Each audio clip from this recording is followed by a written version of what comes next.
Australian cinemas on May the 2nd is a new film called Golda, all about the Egyptian attack on Israel on Yom Kippur in 1973.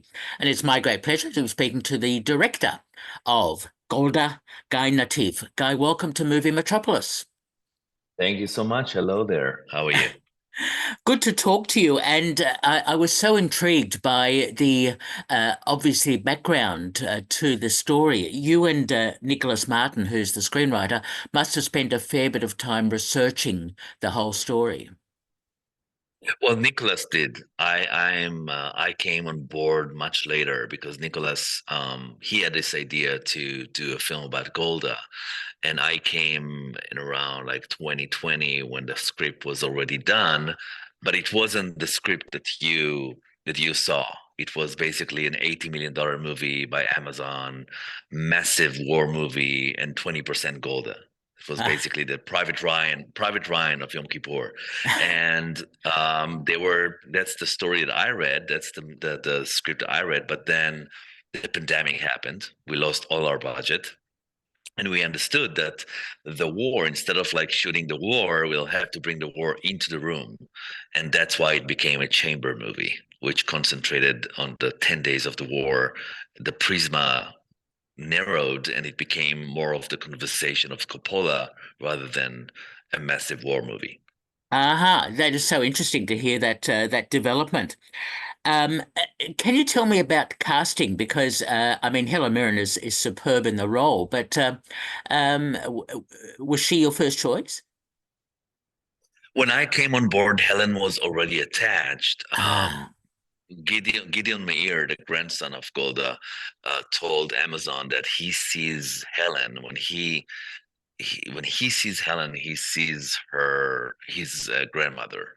That the fierce, the humor, the humanity, everything that Helen has, his grandmother had too, and that's why he thought that Helen would be the best choice. And when I came, she was already attached, and then I met with her in my home here in Los Angeles, and we spoke for 3 hours, and she told me all about her kibbutz days when she was 21, when she fell in love with an Israeli, and she toured the country and she volunteered in the kibbutz, and she lived in Israel for half a year. And I definitely felt that she has a warm, a memory, and she understand what it means to be Israeli at that time. aha, that is so interesting to hear, and she does a great performance. I mean, I think at the time in during that period, Golda Meir was about 75, I think something like that. Yes, sir. 78, 76 even towards Aha. her last days. Yeah, last Uh, years of her life. okay, so Helen did a great job in being transformed into that role. For sure. She's one of the best actors of our time, obviously, and she's so much fun to work with, and she understood everything about this woman, really. She got under her skin. Okay. Now, what I also found very interesting about the story, the redeveloped story as you filmed it, is the male war cabinet, if you like, and of course she being the sole woman, she had to fight against a whole range of issues.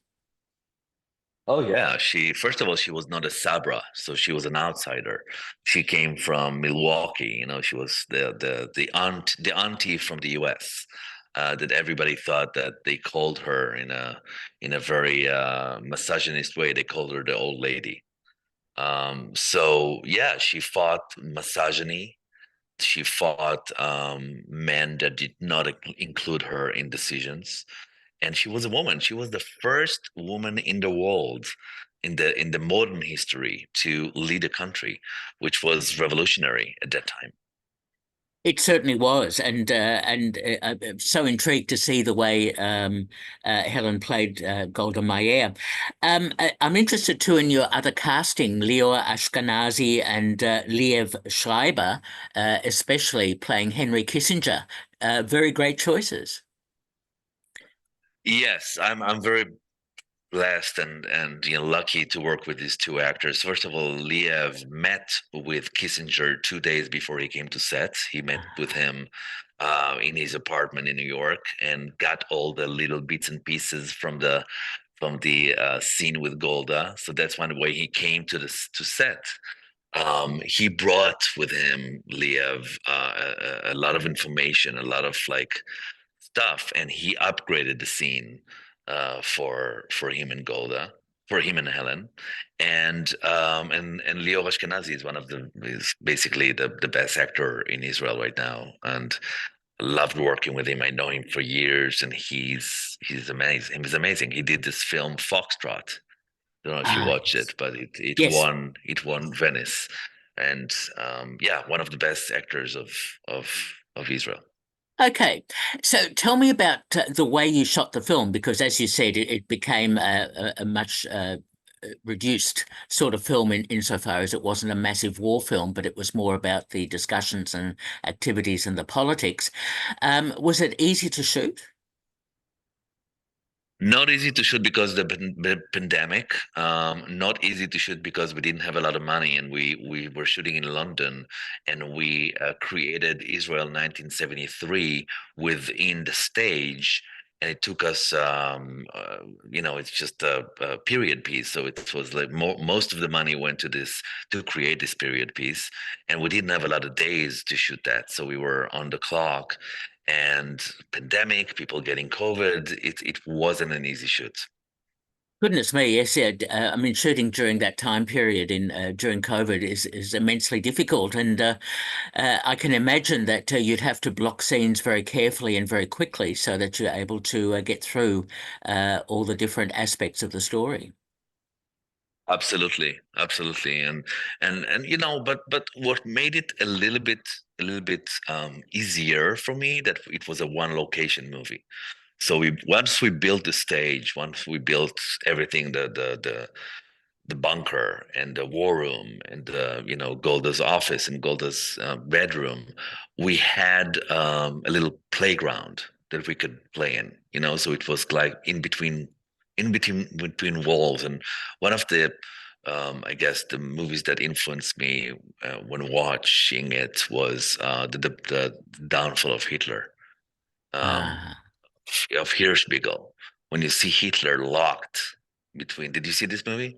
It's a yes. great portrait of Hitler in his last days, and I was very influenced by the feeling that it's a claustrophobic feeling. You feel that your health. Golda's health was terrible.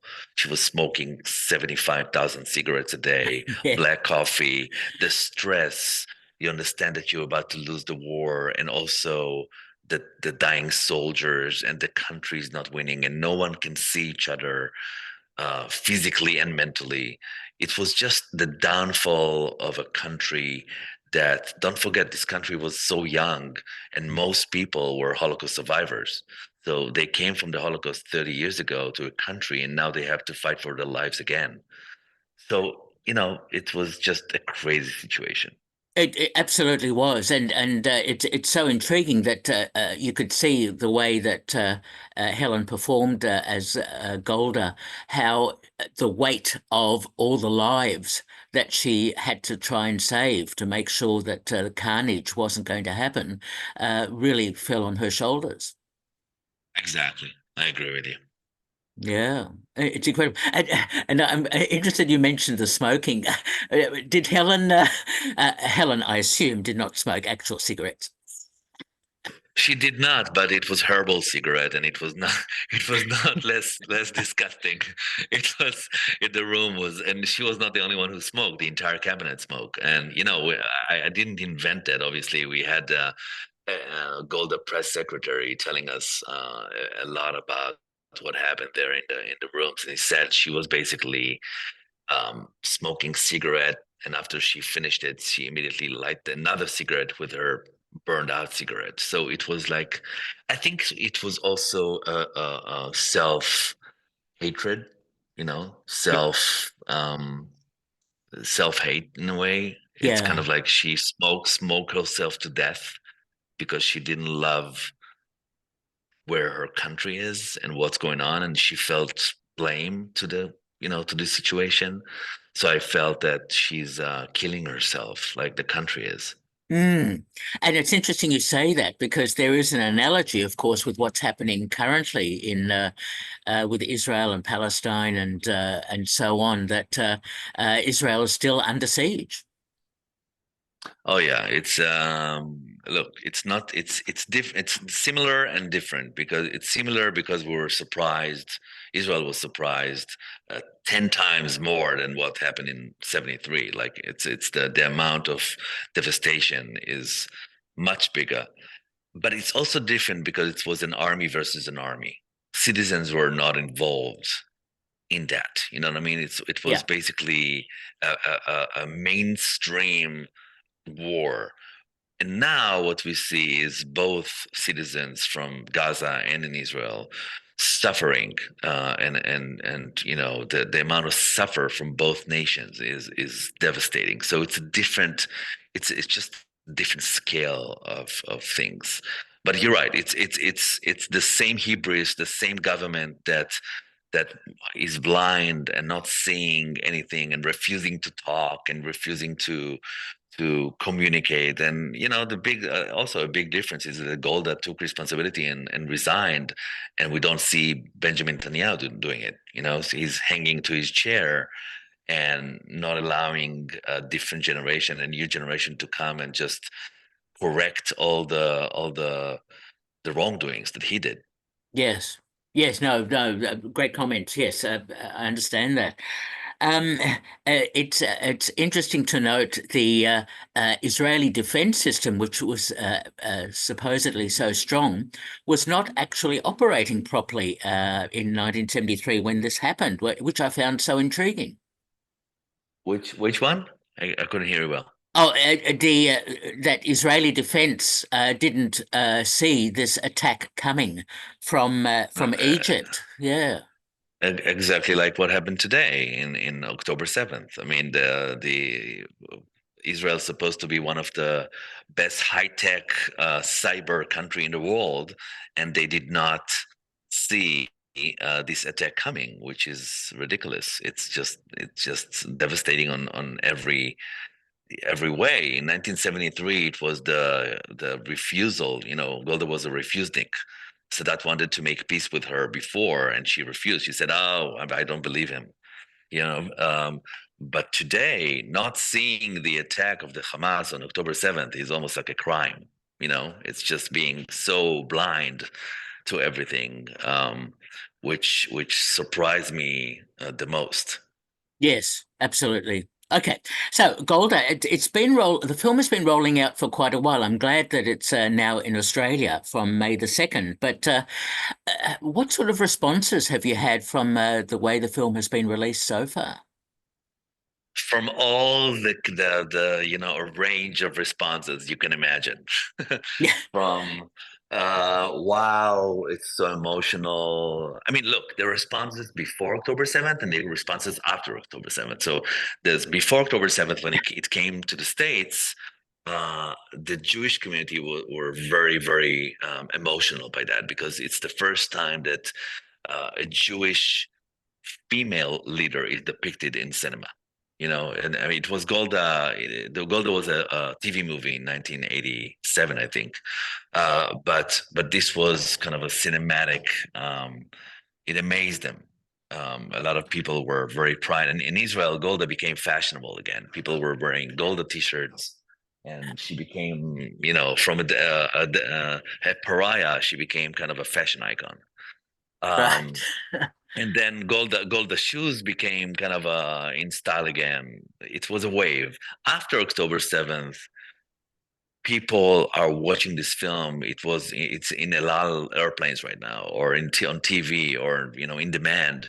People are horrified by the poverty, but by how this film is projecting on what happened on October 7th. So it's Ah, almost like the prophet of this. Oh my God, it happens again. The cycle of this violence, and what happened, and people see her as they miss this woman, because the difference between her and Benjamin Netanyahu is so big. So people miss a woman that doesn't have the hubris and doesn't have the ego. And then she said, I'm out because I cannot take it anymore. Yes. And he's not. So so and other people, by the way, want more of her. Want more of her story before and after, and I think that they're working now on a mini series that will give a little bit of like perspective on her childhood and in Ukraine and her days in the States and her love affairs and how she came to it and the whole thing before. I think people need the classical biopic. Okay, that'd be great to get more about Golda Meir. For Just sure. before, yeah, Guy, just before I finish, I just want to mention, of course, you're an Oscar winner for your short film Skin, and I also saw your feature film version of Skin. You've made some really interesting films. How do you decide what films you're going to make? I'm attracted to social and political films. I just finished a film called Tatami. It's the first Iranian-Israeli collaboration. I don't know if you saw Shada. Have you seen the film Shada? Yes, I have. It's an Australian, yeah. So Zar Amir, who's playing the leading role in Shada, she directed with me Tatami. Tatami is a movie Ah, about an Iranian judo fighter who representing Iran in the World Championship, and she's getting threats from Iran to abort mission because they're not allowing her to compete versus the Zionist trader. And she says, "I'm going in. I'm going to get the gold," and she's paying the price for being rebellious against the regime. So it was an amazing collaboration between Zara and I. Well, the movie will come to Australia later this year, but we started our road trip in Venice Film Festival and then in Tokyo, and it's coming out all over the world. So I think that what interests me is not just popcorn movies. I'm not just doing movies I want to suffer in cinema when I go to cinema. I want to go through something. The movies that I yeah. grew up on, probably the same movie that you grew up on from the 70s. The Conversation and Taxi Driver and Alice Doesn't Live Here Anymore and Raging Bull. And this is the cinema that moves the needle for me. And that's the cinema that I want to make. It's not easy because it's not commercial, but it is something that I want to leave to the world behind me. Oh, which is fantastic. It's good to be consistent with your own issues and ideas and ways of making films. So that's fantastic. It's very important to do that. And Tatami sounds fantastic. I'm looking forward to seeing that. Yes, I would love to. And, the Australian cinema is also cinema that influenced me a lot. I mean, Snowtown Murders is a Ah, great film that I love. And obviously, all the other amazing directors that you have from Australia. So I'm very influenced by Australian cinema. It's raw, authentic, and says something about the world we live in. what an interesting comment, and that's terrific. And certainly, I recommend that people go and see Golda in Australian cinemas from May 2nd. And we've been speaking to the director of Golda, Guy Nattiv. Guy, thank you so much for talking with Thank me. you so much, my friend. Thank you so much. I appreciate it. Okay, all the best. Shalom. All the best. Shalom. Bye bye. Thanks, Peter.